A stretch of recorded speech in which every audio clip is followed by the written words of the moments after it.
Hai listeners, semoga keberuntungan selalu menyertai kalian semua. Balik lagi bersama Mimin di sini. Kali ini kita akan melanjutkan kisah Bai Chuan untuk menjadi naga. Biar kalian gak penasaran dengan lanjutan kisahnya, yuk langsung saja menuju ke videonya.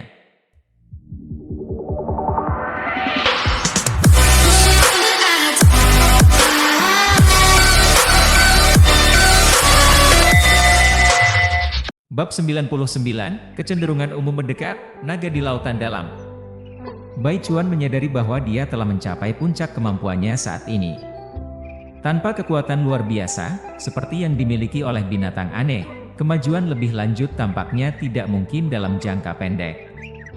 Upayanya untuk meningkatkan bentuk fisiknya hanya berhasil sebagian, dan dia masih berjuang dengan masalah respons saraf yang lambat ketika dia tumbuh terlalu besar. Sudah jelas bahwa dia telah mencapai titik terhambat. Untuk menembus batasan ini, dia perlu memanfaatkan kemampuan paus biru, makhluk terbesar di bumi, yang dapat memberinya model kemampuan yang kuat dan serbaguna. Namun, toleransinya terhadap kedalaman maksimum saat ini hanya sedikit lebih dari 1,000 meter, yang belum mencapai tujuannya. Untuk menjelajahi perairan yang lebih dalam, dia membutuhkan kemampuan adaptasi paus sperma, makhluk penyelam terdalam, yang mampu turun hingga lebih dari 2000 meter. Tetapi bahkan kemampuan paus sperma pun tidak mencukupi untuk kedalaman laut terdalam yang diketahui Bai Chuan, yang melebihi 11.000 meter. Beradaptasi dengan tekanan air ekstrim pada kedalaman tersebut akan memerlukan waktu. Selain itu, setelah beradaptasi, akan sulit baginya untuk naik ke permukaan dengan cepat karena sulitnya menyesuaikan tekanan internal dan eksternalnya, yang berpotensi menyebabkan penyakit dekompresi. Selain itu, eksplorasinya telah mengungkapkan bahwa dasar laut yang lebih dalam kurang dihuni oleh makhluk-makhluk yang beragam.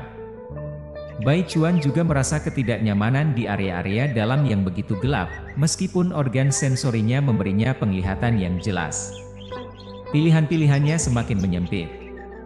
Sepertinya hari ini telah tiba, desah Bai Chuan, bertekad untuk mengungkap sumber kekuatan Dao dan tidak mau mengabaikan potensi kemampuan makhluk asing.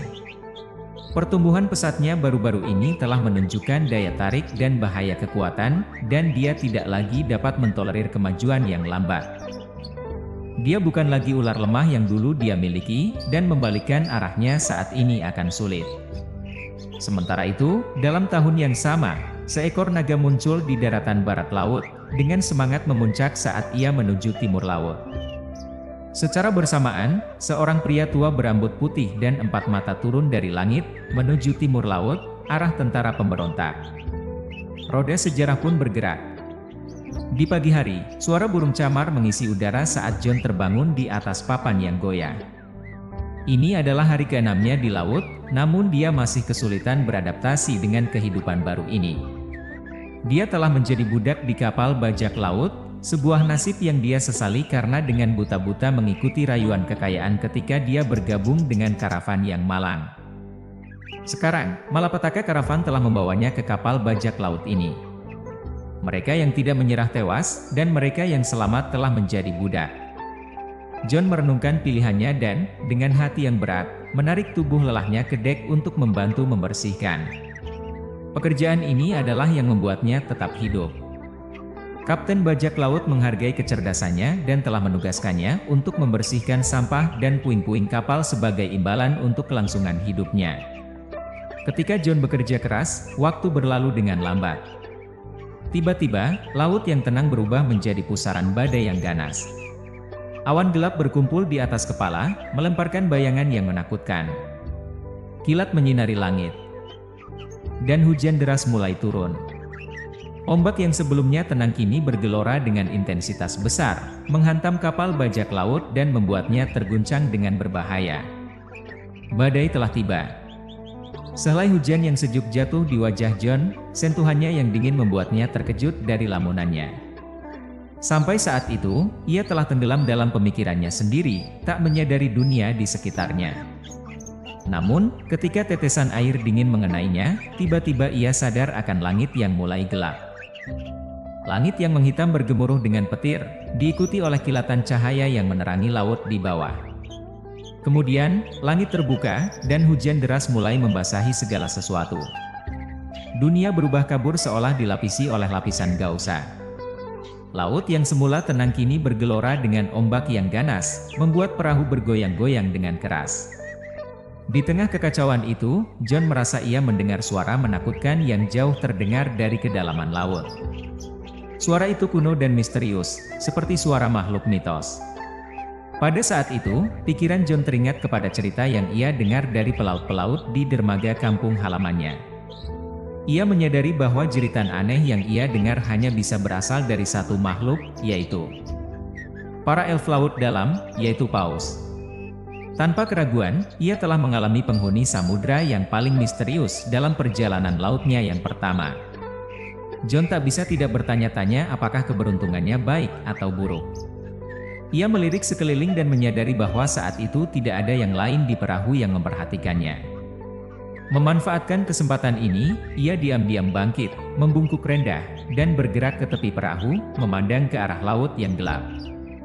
Ia bertekad untuk melihat sekilas makhluk misterius tersebut. Namun laut itu gelap gulita, dan tak ada yang bisa dilihat. Seandainya ia lebih memperhatikan para bajak laut berpengalaman di sekitarnya, mungkin ia akan menyadari bahwa bahkan orang-orang yang tampaknya tak kenal takut ini, yang tertawa dan minum dengan berani, sekarang berkeringat deras, tangan mereka gemetar mengkhianati ketakutannya terhadap badai di luar. Tiba-tiba, suara jeritan yang lain mencapai telinga John. Kali ini, ia merasa ada nada ketakutan dalam suara tersebut, seolah ada ketakutan besar yang mengejar suara itu. Bagaimana mungkin makhluk seagung paus laut bisa dalam bahaya? John tak bisa tidak menghubungkan kecemasan ini dengan keadaan buruknya sendiri. Ia mulai merasa melankolis tanpa alasan ketika memikirkan semua yang telah menimpanya. Ketika petir lainnya memecahkan kegelapan, seluruh adegan itu sejenak diterangi oleh kilatan cahaya yang memukau. Pada saat singkat itu, mata John melebar ketika ia melihat sebagian tubuh makhluk tersebut. Tubuhnya ramping dan tertutupi oleh sisik biru yang besar dan berkilauan. Keindahan bentuk makhluk itu membuat John terpesona. Ia tak bisa melepaskan pandangannya, tapi tiba-tiba ia merasa ada mata yang kuat dan tak tergoyahkan yang menatapnya. Ia merasa ketakutan yang mendalam, seperti mangsa yang dihadapkan pada predator di alam liar. Terkejut, John tersandung ke belakang, menabrak sebuah barel kayu. Wajahnya pucat, dan ia bergumam di bawah nafas, "Apa itu?" Sekilas pandangannya telah membuat John membeku oleh ketakutan primitif yang manusia rasakan ketika dihadapkan pada yang tidak diketahui dan yang besar. Kemudian, matanya menyempit saat ia menyadari. Ia telah melihat sesuatu yang besar dan lentur. Sesuatu yang tampaknya sesuai dengan deskripsi protagonis dalam cerita yang diceritakan di kampung halamannya, seorang penguasa laut dalam yang menguasai samudra yang luas. Konon, makhluk ini menjaga laut, melindungi masyarakat pesisir, dan mengalahkan bajak laut kejam. Tapi John tahu bahwa ini hanya cerita yang diceritakan oleh para sesepuh dan penduduk desa. Sebenarnya, penguasa laut dalam itu tidak baik hati dan tidak heroik. Ia adalah kekuatan jahat yang baru-baru ini menyerang istana kekaisaran besar di kampung halamannya. Sayangnya, orang-orang di desanya tidak sebanding dengan makhluk mengerikan ini, dan penduduk desa itu terpisah dalam ketakutan ketika melihatnya. Tampaknya penguasa laut dalam tidak tertarik pada bagian lain cerita.